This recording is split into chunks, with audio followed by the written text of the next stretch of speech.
So any problems or concerns you can raise to me now, and I'll try and address them now or later on by email. Okay, I am going to do this screen share now, and it is going to work. Let's see. Okay.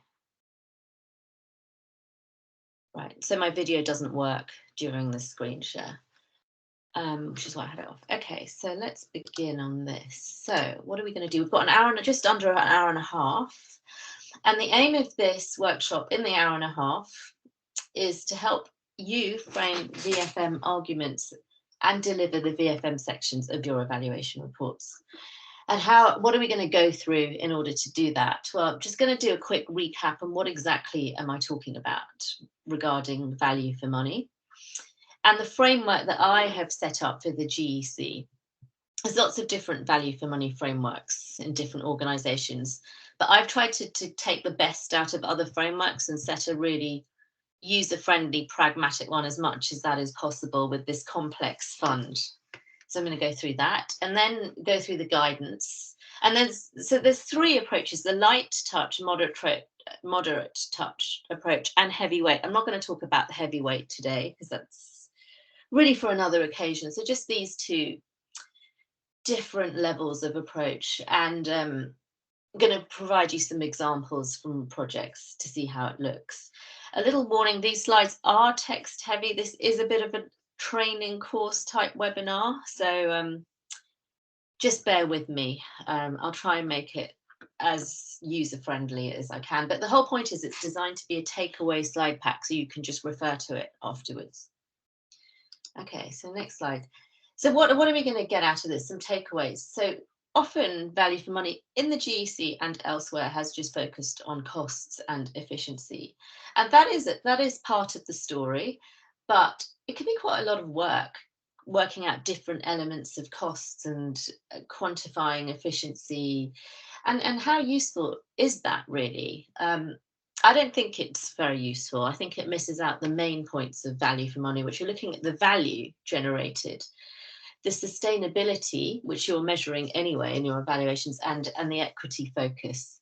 So if you're just focusing on costs and efficiency, this can be erroneous, it's wrong.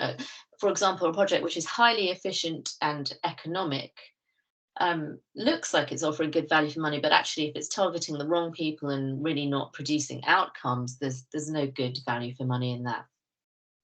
Also, a big part of value for money is costs and efficiency compared to what? We need to think about that. So I'm suggesting a slightly different approach, a narrative approach here with some quantifications using all the data that you've got already within your evaluations and combining it with costs. So that's the plan. And the idea is really not to create loads of extra work. There will be more work, but I'm trying to minimize that. So what is the VFM? VFM is not, as I said, just looking at cost control or just shelved, box ticking, shelved guide. That's not why we're doing it, to just say we did it and put it on the shelf that nobody reads. I don't want to dampen creativity and risk taking by focusing on costs. That's not the objective either. And I don't want to constrain another layer, create another layer of inflexible, constraining compliance and tools that you have to jump through. That's not the point either. The point is really a more positive, celebratory approach of focusing on the values, sustainability, and equity, and telling those stories. So why do it? Sorry, my PowerPoint has crashed. Let me try and bring it up. Just bear with me for 1 sec.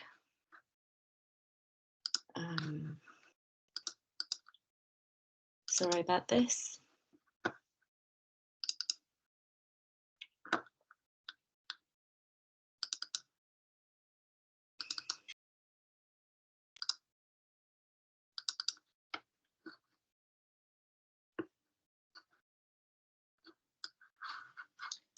Okay, I've got it back. Let's do slideshow.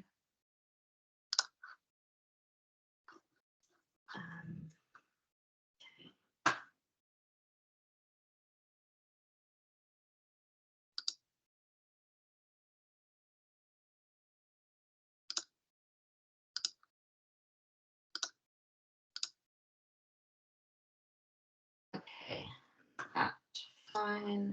Just go back. Right, I hope we're back to slide 5.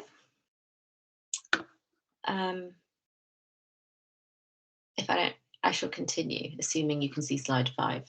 So yes, it's showcasing of scarce resources to really see what the best drivers have been of the value, the results that we've created.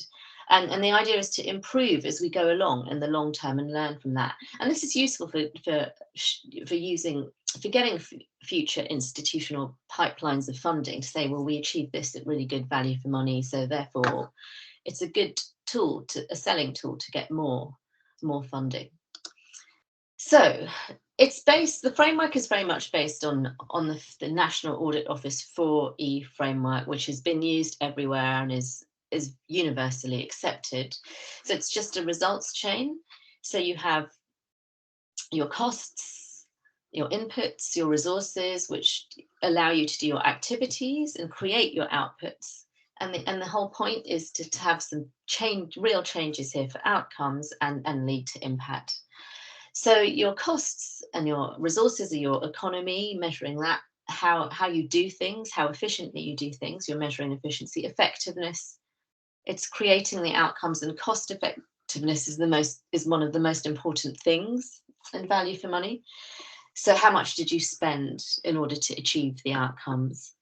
And the stars are where I put the most emphasis on value for money. So cost effectiveness, and equity, also looking at the distributional impacts of the results and the outcomes, and sustainability considerations. So going forward, how does our VFM framework for the GEC look? So it's using that 4E analysis, integrating that into the DAC criteria that we have in the evaluations already, and then drawing some conclusions. That really is it in a very simple format. Does anyone have any comments or questions so far? Any particular concerns or anything? I have the chat up with me now. I shall go on then. That'll be plenty. Says that someone? Sorry. I just want to point out that you will be covering how we will be looking for value for money in COVID perspective, because lot of time has been wasted, and things are not so normal like we were doing in past. Yes, that's a good point, actually. I haven't mentioned value for money and COVID specifically, but it's something that when something is out of control of the project, like COVID, you can't put that in a value for money assessment. It's value for money assessments are mainly things that are in control of the project. So if something was very inefficiently delivered purely due to external forces, there's no reason why that project should not be marked down on efficiency grounds because of COVID. So I think that's a good point, worth mentioning, actually, but I haven't mentioned it specifically. Yes, so another question, will we be going through different approaches? Yes, so let me just get straight into it. So the guidance is on, I'm going to go through the light and moderate approaches of value for money within the DAC criteria and how to do it. So I've chosen 4 of the 6 OECD DAC criteria are relevant to value for money, and these are the ones that we focus on, the value for money. So VFM and relevance, what does this talk about? Well, this is about whether the project it's pretty much relevance that you assess anyway in the evaluations. It's not really new work. It's maybe thinking about it in a slightly different way. So has the project invested in the right activities or modalities to respond to the needs and barriers? Is it responding to the needs and barriers of the beneficiaries that have been identified up front? And if it is, has it really allocated resources in the optimal way and enough resources in the right activities? So that's relevance. Cost effectiveness, whether the project is producing the outcomes that you want at an optimal cost. So we'll go deeper into these. Efficiency is more straightforward. How as productively is it being delivered? Is it on time, on budget? What are the processes like? Is there delays, etc.? And sustainability, which you're measuring anyway, I think. So has there been for the direct beneficiaries, have they had continuing learning and impact? And has there been other funding, replication or scale up, or systemic change without the GEC FCDO funding? So how does this integrate with the 4Es? So if I just put these on top, so relevance covers economy, because you're talking about resource allocation, how effective the activities are on equity, the distribution of the activities and results. Efficiency is just economy and efficiency. Effectiveness or cost effectiveness covers these three, and it's a strong indicator. So is the relevance. This one's a reasonable indicator. And sustainability is how effective things are and how they're distributed as well. And also I've written a very strong indicator of value for money, because if you have evidence of sustainability, the initial investment of the project has really gone a long way beyond the project boundaries. So really, that's a really strong value driver and something to really underscore on a value for money assessment.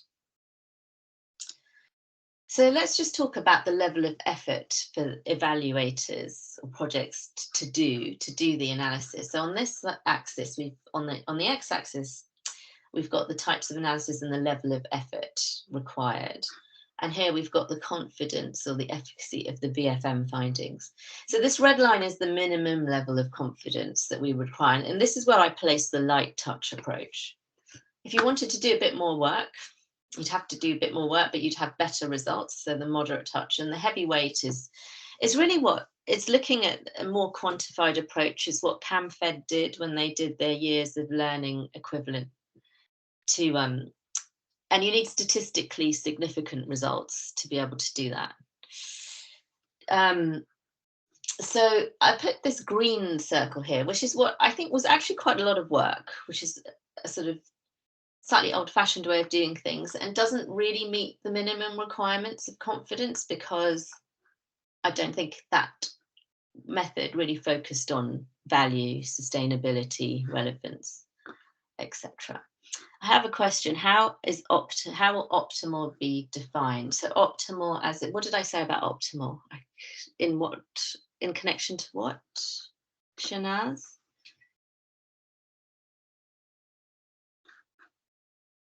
I think in previous slides you have mentioned that allocation of optimal resources. Oh yeah, I did.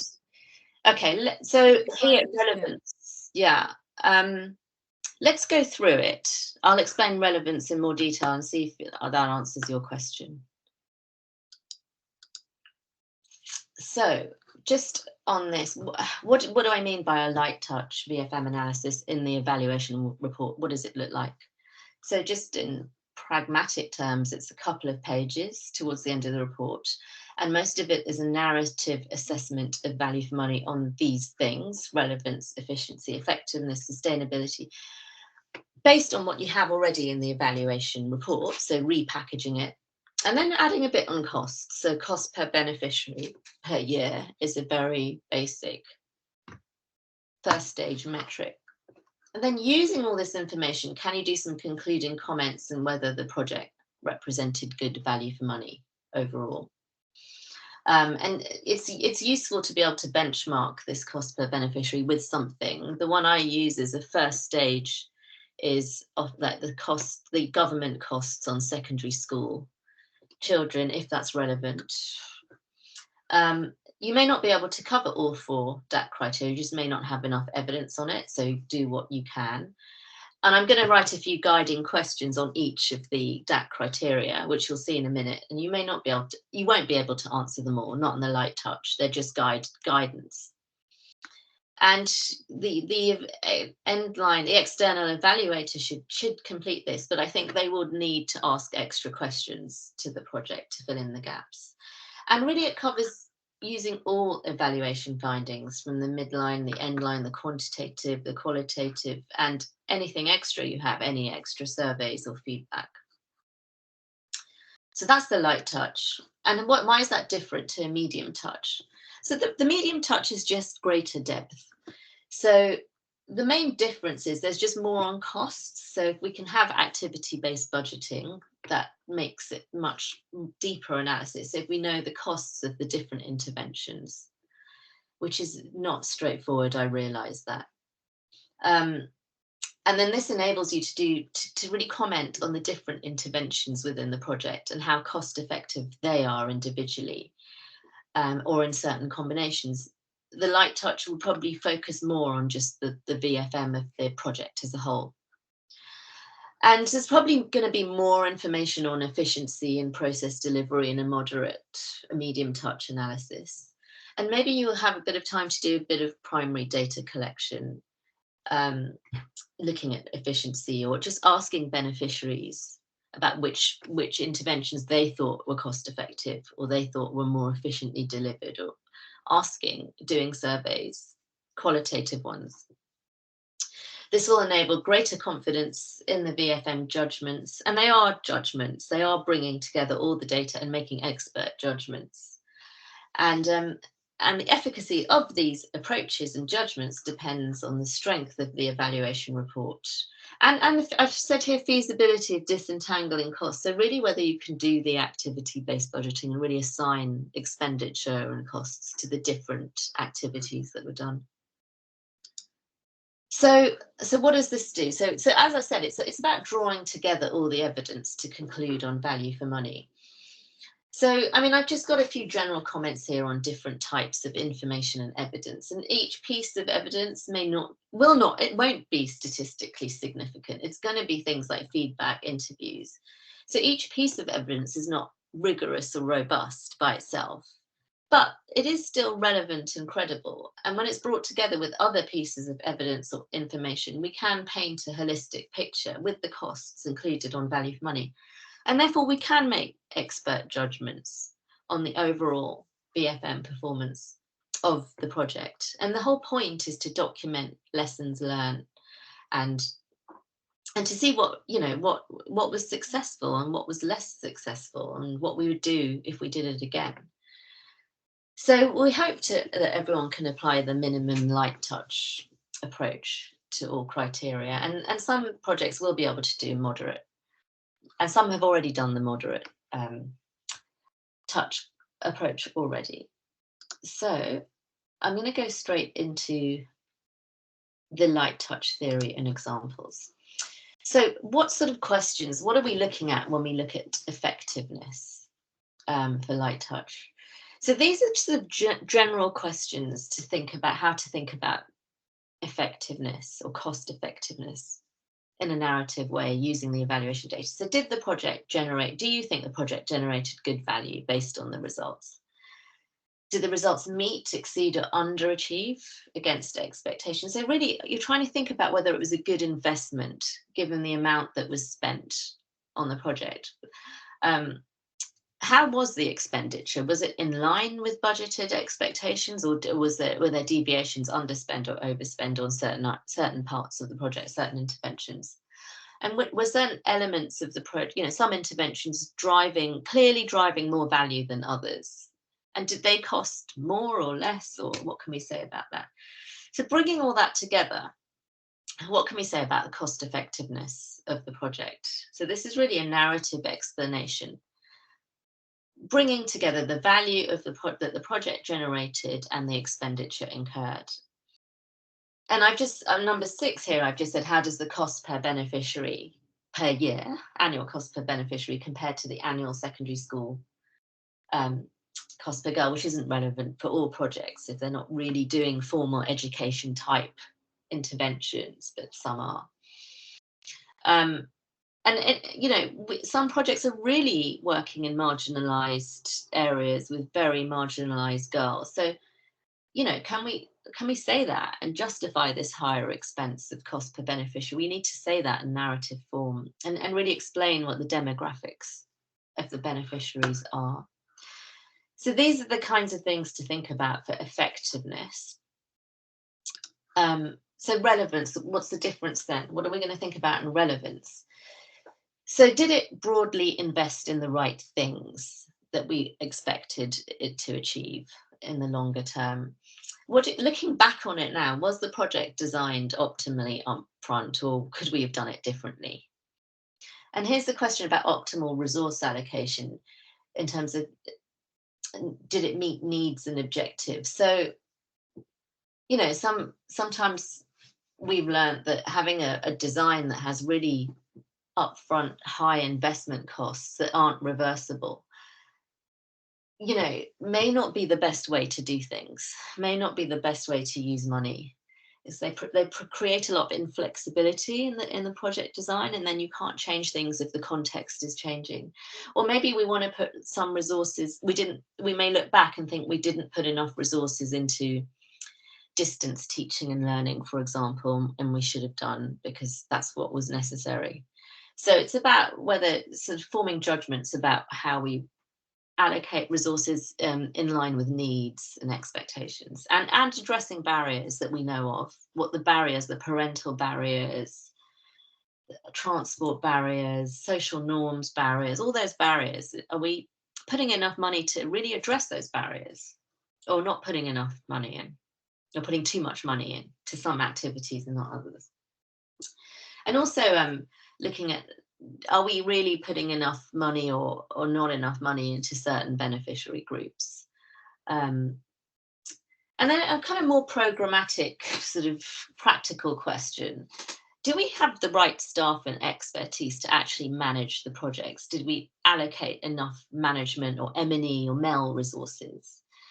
And if we had allocated the resources optimally or properly upfront, we probably wouldn't have had big costly adaptations to course correct. But looking back, did we have costly adaptations that we could have avoided? And I don't mean things like COVID, because that's unfair. That was external to the project's control. I'm talking about things that were foreseeable, could have been avoided.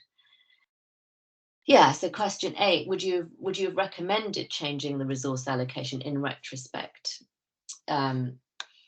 And were the activities holistic in the way they were designed, so girl-centered and having different activities that really work together and complement each other?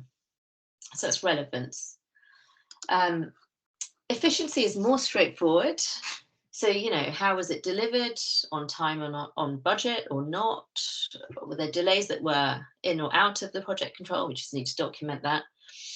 Really, we're looking at how things were delivered in terms of speed, agility, quality, and cost. And practical things like, did we have all the tools in place, like targeted action plans? Would we have changed the operational model, the way it was executed, to do things more productively? And what were the decision making like? Were decisions made, properly and decisively to allow efficient operations and rollout? And what evidence do we have of that? Any notable wastage of resources? And then looking at the management processes. And I said before, MEL capacities is really important. And number 9, how efficient was the targeting mechanism in terms of choosing the right girls for the activities? Did it choose the right girls, or could we have done that differently?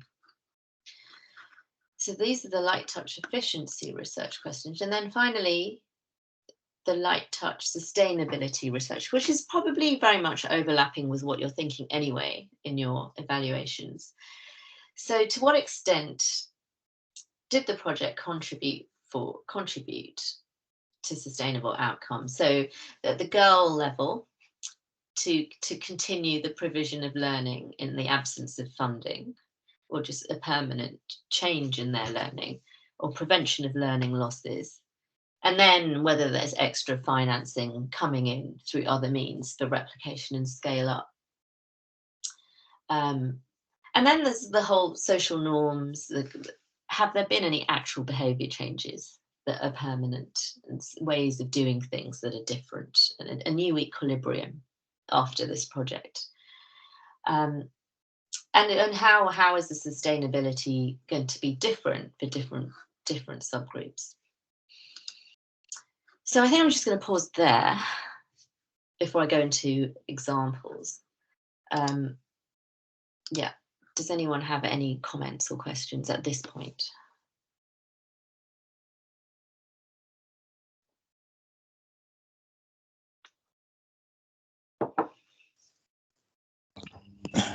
Can I be heard? I can ask a question. Yeah, sure. James. Yeah. Yes, I wanted to find out on the sustainability. One of the things you've said is that we need to apply the evaluation questions, the evaluation criteria under the light touch. So that I want to just be clear on that. Then secondly, in light of this, the projects having sustainability plans, Yeah. Which is a bit different from just the general sustainability approaches. How would you apply the VFM analysis on sustainability plans? So your first question was, is this part of the light touch approach, these questions? Yeah. Yes, these are guidance questions for things to think about when assessing sustainability as part of the value for money assessment, because sustainability is a big part of value drive. So that's why it's in there. Does that answer your first question? Yes, it does. Okay, great. And your second question, sorry, what can you repeat again? The second question was that projects have sustainability plans. Yes, the plans. So is it that would now be applying the value for money analysis on those specific plans and not generally on the sustainability for the project generally, but just on the sustainability plans that they presented? I think on both. So if you have plans, costed sustainability plans, I think that is worth an assessment. To what degree have they contributed to or are they going to contribute to sustainable outcomes? So that's one angle. And also, is there any other unintended sustainability consequences that have happened outside of those plans that the project has created, to look at those as well?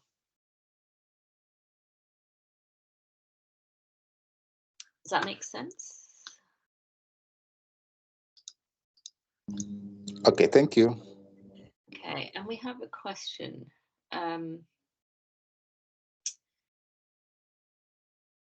Right, so are the on efficiency, are these questions that you would expect projects and organisations to reflect internally or explain to the E? Pretty challenging to get their heads around processes in the time they have. So is this on efficiency? Yes. So I mean, as far as you can go on efficiency, I think efficiency is probably the one that just isn't covered at all in the evaluations. So it's really if the E had time to do a quick few interviews with project staff to get that kind of information, if it's not collected at all, or if there's more time to plan it a bit more in advance in the moderate touch. But so the light touch, I realise there's limited scope because it's just not collected. Is that right? In the evaluations. Perhaps if you'll indulge me, I want to just follow up on efficiency. I'll put the slide. Yeah, so I mean, those sort of questions are not collected, right? It's outside the evaluation. Yeah, so I wanted to just ask a follow-up question on efficiency. Yeah. How you control, especially now for COVID, when evaluating now efficiency or doing a VFM analysis on efficiency, because indeed it affected, like for example, loss of learning. How would you now control when you're analyzing so that you are able to separate that? Yeah. I mean, you probably have to do that anyway in the evaluations, right?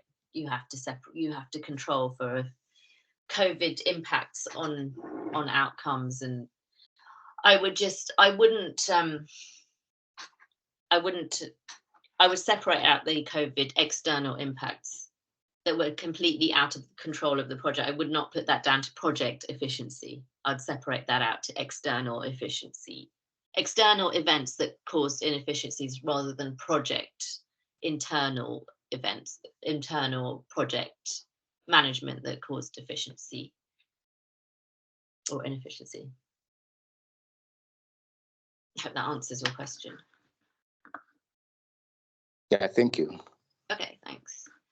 So another question, Angela, how problematic is it for projects to share budget information on intervention costs? So it is difficult. So it's really challenging, but I will come back to, I do have some examples. Yeah, I have done it. It has been done. It just takes a bit of time, a bit of discussion. The best way when I've done this is discussion with the finance officers and a technical person, a few hours of discussions to really understand what I want, and then they can dig it out of the budget. So let's come back to that. I think I'm going to continue unless there's any more. How are we doing for time? 2:35. Okay. So here's a light touch example, a case study, which I've just done with the Link colleagues. So the two projects, Malawi team and Ethiopia stages by Link. So we looked at this is really to assess the community engagement aspect of those projects only, not the whole project. So it's very much a subset, but it gives a rough idea.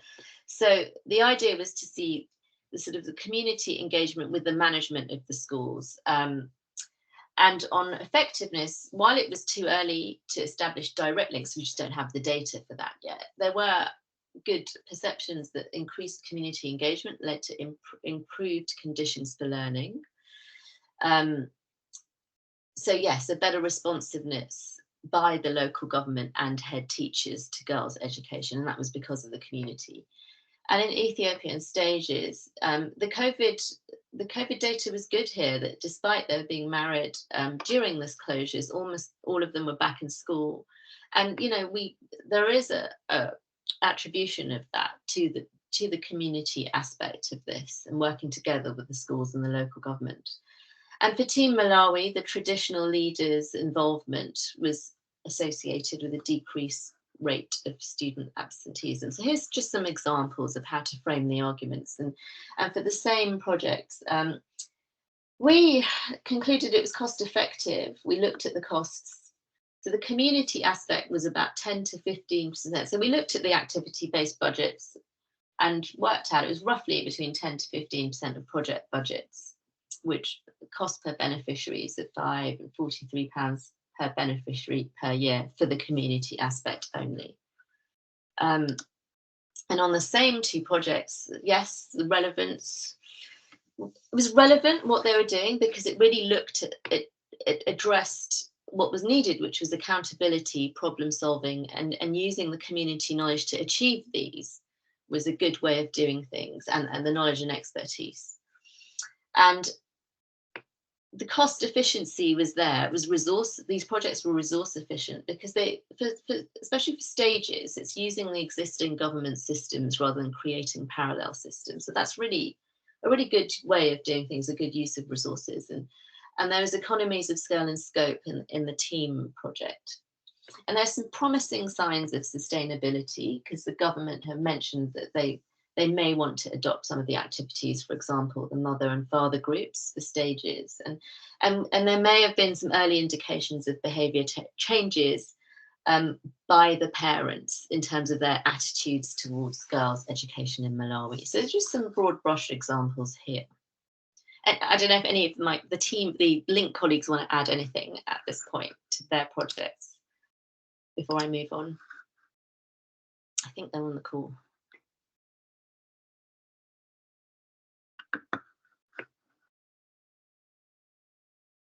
Okay, I'll continue.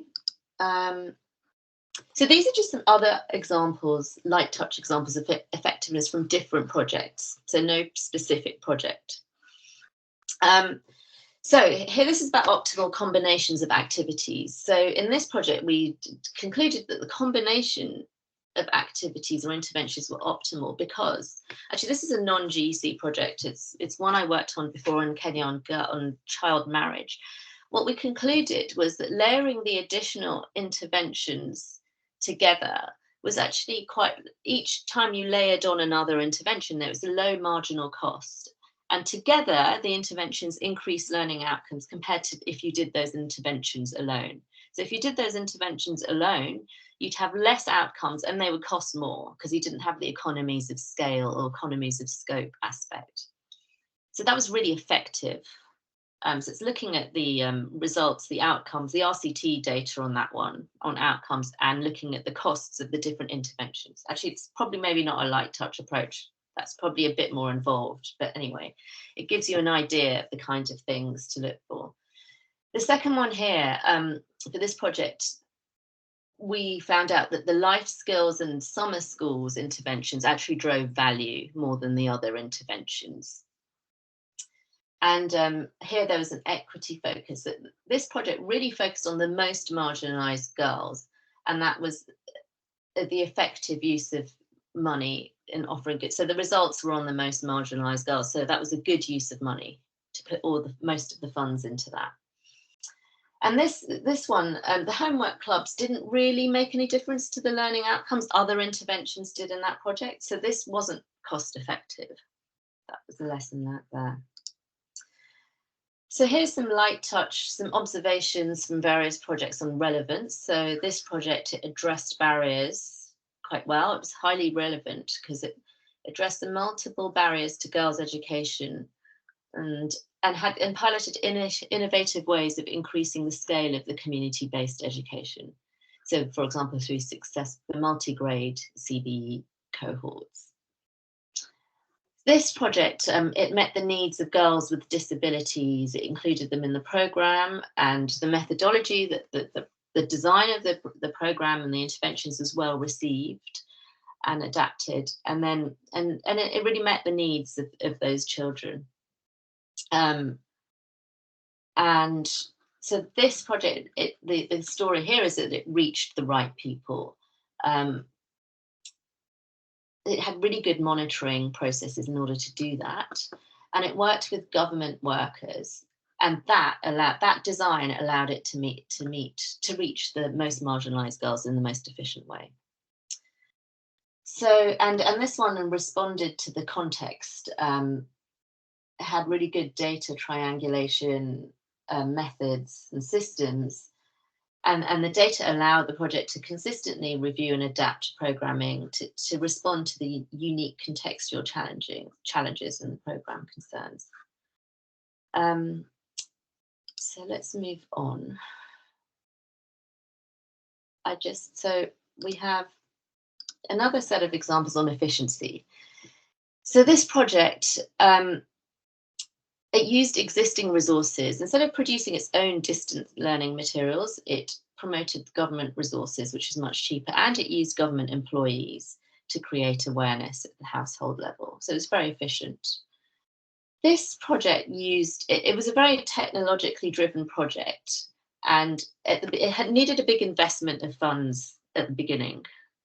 But over time, as it increased, it had a good strategy of increasing coverage and absorbing new cohorts every year, that it was quite well thought out and strategic. So the initial investment was spread over more years and more regions, and so the unit cost decreased over time. So there's a good economies of scale story there.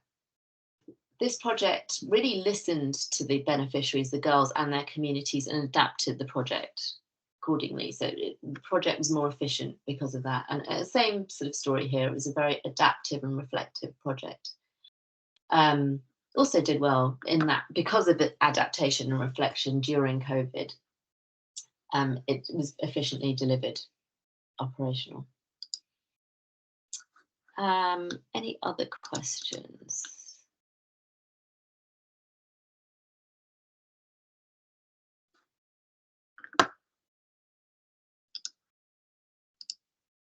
I'm going to go into slightly more depth now. Amy has a comment. Having examples how the VFM case study was presented is quite useful to know. Yeah, so what data do we need? Okay, let's just go into this, and I'll talk about what data we need as I go along, the different aspects of it. So medium touch, the deeper approach. So this is going in more detail into cost effectiveness. And what is cost effectiveness? What does that mean? So cost per outcome achieved. So really what it is looking at the outcome information you have from your evaluations, understanding how much it costs to achieve those outcomes. And then having some sort of cost effectiveness, either indicator or a narrative or whatever format is the most feasible. So what does that mean and what's the purpose? So really it's assessing costs, assessing outcomes and bringing them together. That's all it is. So it's forming judgments based on the outcomes observed and the money spent to drive them. And why are we doing this? Well, we need to understand what the figures say. And the whole point is to see whether we're getting good value or not, or what we should do differently to improve cost effectiveness. So, you know, it's about different characteristics of interventions and contexts that drive or improve value for money. So, for example, in many projects, we've learned that community education workers have been a cost-effective COVID response. So, you know, they have contributed to the outcomes that we've observed. They haven't cost very much. So by that, we can conclude that cost-effective. And then we want to think about, is it just for that particular project or within the same context, or can we use that story in different contexts? And also how it's useful to think about how to allocate funds in programming or project design. So do we want to go for intensity or coverage? So for example, if we find that $100 per teacher spent on coaching is effective, but if we reduce it to $50 per teacher, just to increase the coverage, to have more teachers covered, this really more than half reduces the impact of student learning. It's really not good value for money to do that. So we need to reduce the coverage and improve the intensity to optimize value for money. That's the most cost-effective way of doing it. So this is what I talked about before, about different layers of interventions achieving different outcomes, but it's can be complicated to disentangle that. So let's just go into the questions here. So what are the questions, the research questions on effectiveness for the medium touch? So it's building on the light touch, but really the main difference here is about greater cost granularity. So can we go into the activity-based budgeting and see how much interventions cost, or how much we spent on different beneficiary types? And is there anything we can do to benchmark these things, either internally within the project over time, or different regions, or within projects, similar projects that other people are running? So first start is the cost per girl per project per year. At what cost, a unit cost as a whole, with outcomes achieved for the whole project? And then maybe can we benchmark this, as I said, within the same context, and say something about whether this is good, on a par with other costs that we've seen, or less or more. And then can we drill down and see for certain groups of girls or certain regions, does the cost differ here, the cost per girls, and why? And then it's going into drilling down into the different elements or interventions or activities to see what drove outcomes more than others. And whether that comes up in your evaluation data or through qualitative discussions with beneficiaries or any other sources of evidence to get that kind of information. What can we conclude about the different interventions of the project being cost effective or not? I'll show you an example in a minute so you can see how we did that. And then I talked about the layering of interventions and the different combinations to maximize results. So are certain combinations of interventions better at achieving outcomes? Just things to think about in terms of intervention. So, for example, hybrid approaches of distance teaching and learning and actual class support, having two approaches together and not spending, sort of dividing up the funds between the two approaches. So the relevance, I mean, there isn't a huge amount more. I think the main difference between light and medium touch is more on the effectiveness rather than the relevance and the efficiency, and to a degree the sustainability. But I've just got a few more things here. So what do the stakeholders and beneficiaries think about relevance? If we can ask them, or if we have time and effort to do that. And what were the if we've decided which particular interventions were relevant, what were their costs? Thinking about that. Third one, about dosage. I mean, I think it's more about intensity that I've talked about already. So you may have to have greater intensity to really meet the needs. And again, I mean, this is about wastage of funds during the project, sort of doing things that are not relevant. So it's an efficiency question, but also a relevance question. By having interventions or activities that just aren't particularly relevant, it's not a good use of finances. So on efficiency, a few more things here. So if we could actually have some metrics here on cost per teacher trained or cost per workshop, etc. I think traditionally this is what a lot of VFM focused on. So I don't necessarily want to go down that route too much unless we have something useful to say on those kind of metrics and something to benchmark it to. Also, sort of, if we had indicators on delays and we can compare that over time to show improvements in efficiency or not. And yeah, it's the same kind of thing, using benchmarks, as I said, internal or external on these two. And the narrative on efficiency of implementation and the operational model of the project, which, yeah, kind of going deeper into that, which I appreciate in the light touch approach, probably you wouldn't have that information and you wouldn't have time to talk to the project staff about that. So on sustainability, here I've gone into a bit more detail about whether the project was intentionally designed and budgeted to achieve sustainability. So it's that question about having sustainability plans and putting a bit of time and effort and resources into it, and doing a bit of an assessment of these plans. So were they aligned with government priorities, aligned with the staff with the right skills, and whether they allow the project to collaborate with the government systems and the stakeholders and community systems. The second point here about compromise, the way a project is designed, it may be a situation where if it's really, really designed to achieve sustainable outcomes, this may change or compromise shorter term outcomes, or may change risk taking. You may want to, the design may focus on less on sort of high risk, more innovative things that may not be sustainable, to something that's a bit more tried and tested and will be taken up by other donors. So it's that kind of discussion. And again, on design choices here, just on replication costs, the replicable costs, this is an interesting one. So these are looking at the costs, the unit cost per beneficiary, that strip out the wider overheads of the UK, the GEC requirements to give scalable replication costs if the project was to be continued by government or others. I'm just going to talk about replication costs in more detail in the next couple of slides. So we'll just come back to that in a second. But just on this, yes, we talked about a minimum amount of intensity or exposure to achieve sustainability.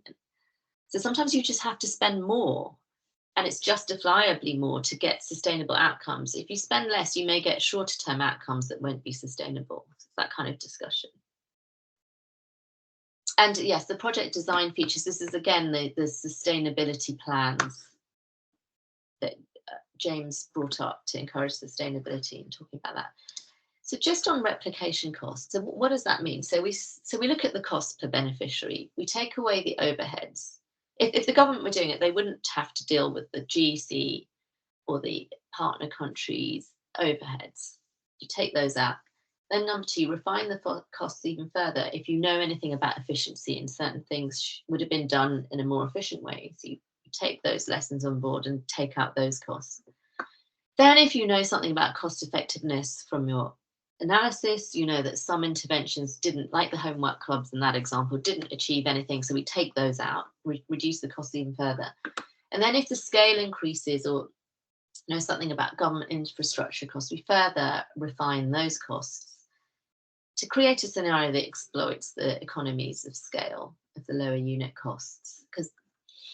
So this brings together all the learning that we have from the economic evaluation, or the value for money, to have a sort of simulated approach on what a government-run future program could cost.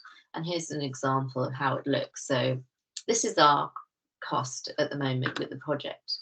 So we take away the international overheads, then we take away what we know about efficiency savings.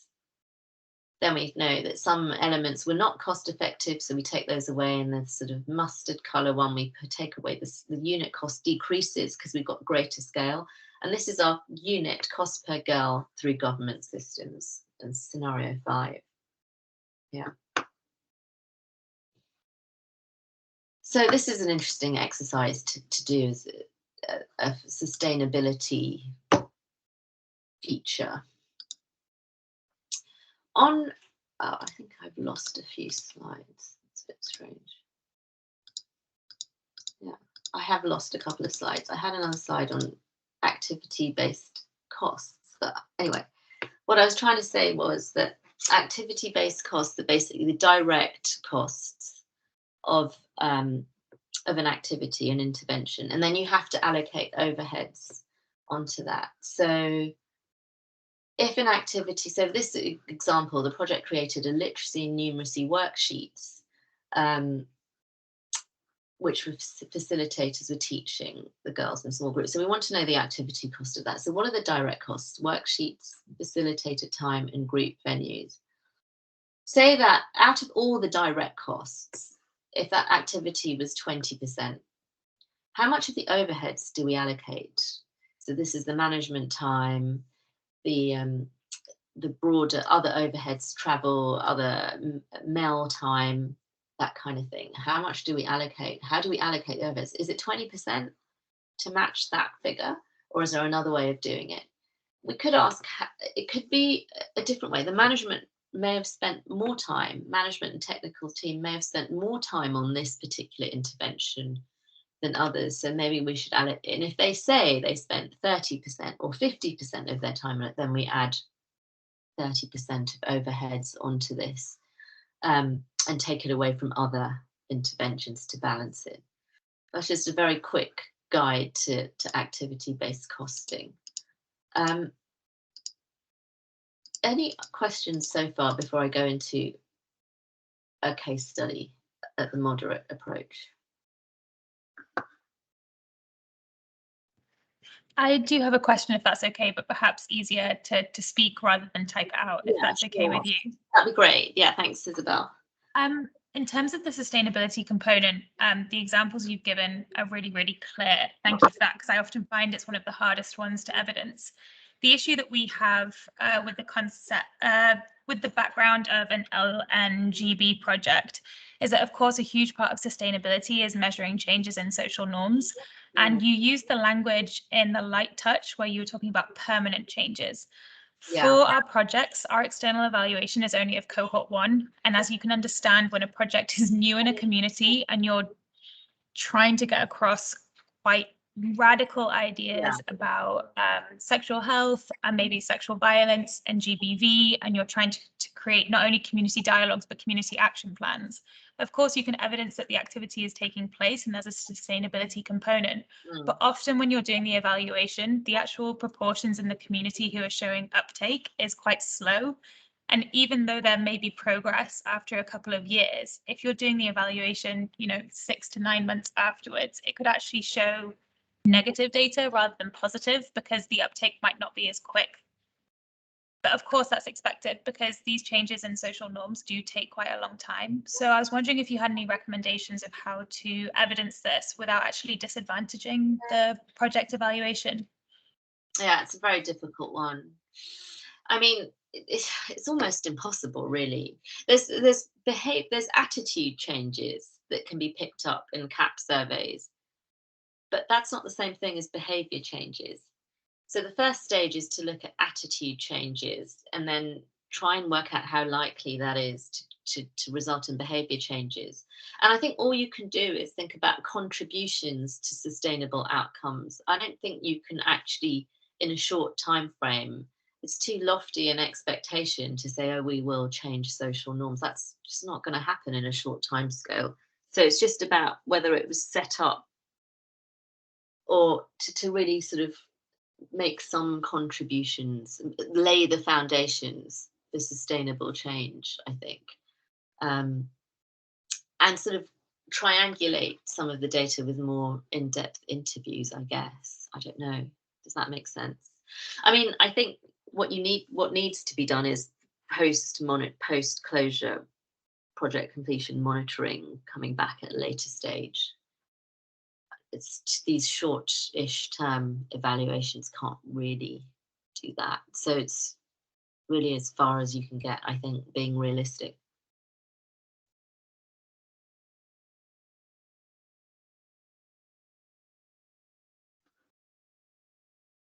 Is that fine?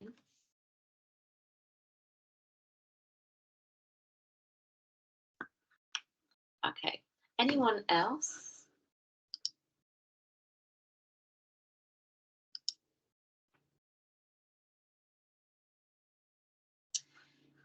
Yeah, I mean, I do actually what I would like to say on all of this work is I do think there is an opportunity to be creative here in bringing together all the information that you have in terms of qualitative, quantitative, costs, interviews, everything, and drawing expert judgments on value for money.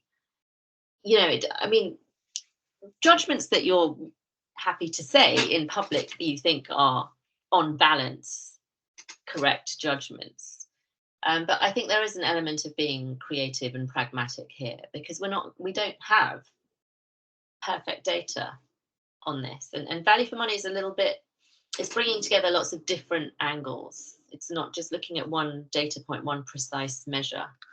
It's really thinking through all the different things to paint a holistic picture of what the value for money is. That's what I'm trying to get across here, I think. Let me go into the case studies now. So the Nepal PIN project, I did this case study with a lot of help from the projects, actually. We had quite a few meetings on this. And we managed to put it together. It's on our website. Gives you an idea of how a moderate example would. Actually, this was quite involved. Yeah, I'd say moderate example. So these were all the different interventions in the first year. So it was for the first year of operations. And these were the criteria. And based on all the evidence and information from all the different evidence bases in the evaluation, this is how we rated the VFM for these things. So there's a lot of analysis underlying that. And we managed to do the activity-based budgeting for the different projects. So it's interesting to see how much was spent. And so this was the conclusions, really. Overall, good value for money. And it was only in the first year. It was only had an inception phase and 1 year and one cohort. So it was early days. So this is an early days VFM analysis. Good VFM offering strong potential as the project continues. So this was the annual cost per girl. And it included the inception cost. So it's overinflated. So I made that clear. This was the annual secondary school cost. So actually, I think that's on a par, because if you take away the inception costs, it's not that different. So I would say that's looking good in terms of costs.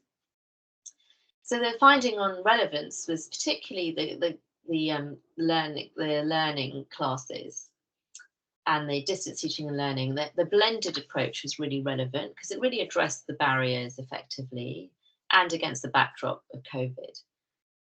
In terms of cost effectiveness, the radio programs really appeared to be cost effective. And the findings from that was we'd seen that they created attitude changes that there was no way of saying if they had created behavior changes. But the foundations were there in terms of the attitude changes. Hadn't seen so much attitude changes with the parental workshops or changes in general with the teacher training, so less so, those two interventions. And the change champions, 5% of the budget, 500-ish pounds per change champion, but this is reflecting early upfront costs, so the unit costs will go down as we continue. And then we plotted it on this graphic, which is not mathematically precise at all. It's based on judgments and underlying all those assessments that I just showed you. So here we have on this axis going up, and the y-axis is the high value of benefits and an investment cost here. So really we want to be in this top left quadrant with high benefits, low investment, excellent VFM. And this quadrant's not too bad. This one's not too bad, but this one's not great with low benefits and high investment. So we plotted all the different ones on, and then we sort of put the project overall there, which is looking really good. So that sort of gives an example. And then, yeah, the next case study. Any comments on this? I'll move on to the next one unless there's any particular comments. So we did the same methodology, the moderate. Actually, this was going into heavyweight as well. So the VSO, Sisters for Sisters case study. So these were the different elements, and we were able to disentangle the budget between the different interventions, and these were the ratings. So here the Edge clubs was using iPads and technology and after school clubs to help literacy. Didn't do too well because they were expensive, took quite a lot of the budget, didn't cover too many people. And the problem here was sustainability. There was no way anyone was going to fund them afterwards. That's why it didn't do too well. The learning support classes did really well, cost effective, very low cost, did high on everything except sustainability. So we, bringing them all together, this is the rating for the project as a whole, medium high, so pretty good. This is what we concluded. So the cost per beneficiary is Nepal as well, 147. Really comparable to the annual secondary school cost. And I added in the analysis that actually it was more than just they did many other objectives rather than just the formal education, life skills, reproductive health training, etc. So really, I think it was a good finding here on the costs. On cost effectiveness, the narrative, the mentoring was effective, but could have been more cost effective if there were more girls per mentor because it was expensive with the big sister training. So it was a big fixed cost element here. And then some lessons learning that if this was at the end, this was end line, so it's done. Parental awareness and streamlining of mentoring of girls was better value for money than the Edge clubs and the teacher training for the reasons I gave. And the learning support classes were cost effective. So how relevant, what were the relevance findings? So the mentoring scheme coupled with the learning support classes demonstrated fair VFM being highly relevant in driving learning outcomes. But the teacher training was much less so, it didn't drive the outcomes due to its design, but also due to the COVID-19 school closures, which is not, related to the project's performance at all. So sustainability, yes, there is some early signs here that the mentoring scheme could be replicated through the local government, and there have been discussions on that. Nothing's happened so far, but you wouldn't expect that. It's too early to have concrete, especially in a very difficult political environment like Nepal. And also, this could be a lower cost because a lot of the training has been done now, and it was a lot of training. So perhaps there could be more peer training, or they could just continue the girls through a government with much less cost. So this was the graphic for this one. We put the project overall here. So the mentoring scheme and learning support classes did the best. Yeah, so these are 2 examples. But if you want to read, if you'd like to read the actual case studies, they're on the website in narrative form. I'm just going to see Amy's question. Yeah, so as I said, it was using all the evaluation data. They had good quantitative end-line data, and cohort 1, PIN had cohort 1, good quantitative data.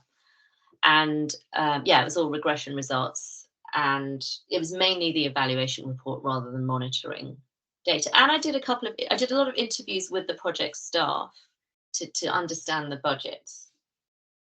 What other data did we use? Qualitative data, discussions with the beneficiaries, I think, was part of the evaluation. But it was mostly all taken from the evaluation report and a few interviews with project staff. Any other questions, anyone, on these 2 case studies?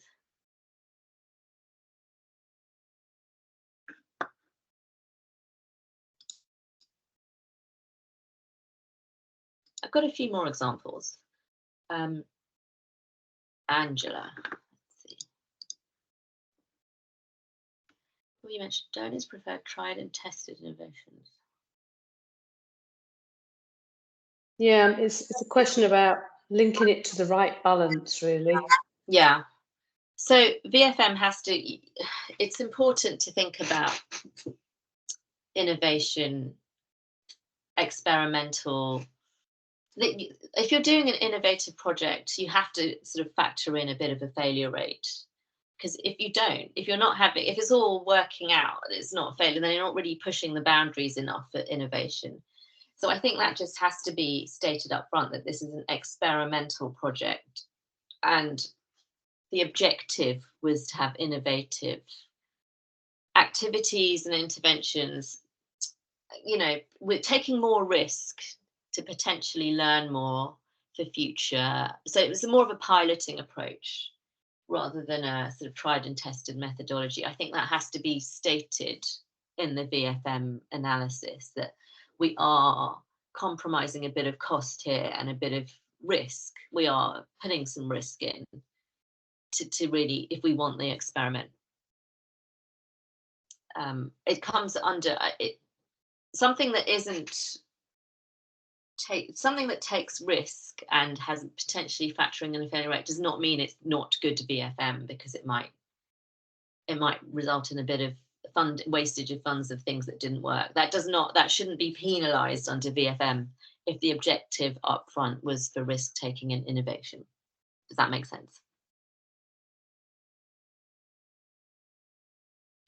Yes, thank you. Makes sense. Yeah, I think I did put it in the guidance note. I'll check again to see if it's explicitly covered, but yes, that has been on my mind. Okay, just a couple more examples and we're nearly at the end. So this is a non-GC, non-girls education project. What was interesting about this was, in the management of the project, they really didn't put enough budget for program staff and technical assistance and expertise within the management unit. So they ended up spending loads of money on short-term consultants, leading to a real overspend, actually. This is a huge misallocation of resources, and so really reduced the value for money of the way the project was designed. So it was inefficient and it wasn't relevant, the way the resources were allocated. So that was the lesson learned. So here are a few efficiency findings. So for this project, the training on distance learning managers was £86 per year, and this was only 24% of the government expenditure. So this looks pretty good compared to the government expenditure. So that's a comment there. And this is interesting, this one, the cost per student for CBE, community-based education. Because the enrolment was reduced due to delays in the project, it was quite a high unit cost. But actually it would have been a lot lower if they'd had maximum enrolment. And as they roll out more and more centres, it will reduce to quite a lot lower, 400. So the point here is that there's a real economy of scale here. The more students you have, the cheaper it is. And also their inefficiency, their enrolment was really costly. The fact that they didn't get all the the students in meant a much higher unit cost. But they're on track to improve now. So that's it. I have come to the end. Please, we're ahead of schedule. So if we have any more questions, I'm happy to take them, or you can email me separately.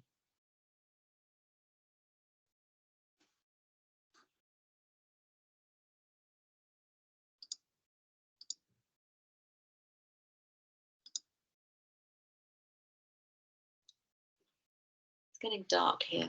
It's only 3:30. I will make sure you get the slide pack so you can refer back. Okay, if I don't have any more questions, I'm going to draw this to a close. Thank you so much, everyone, for coming. I hope that was useful, and do feel free to email me separately if you have any more comments or questions.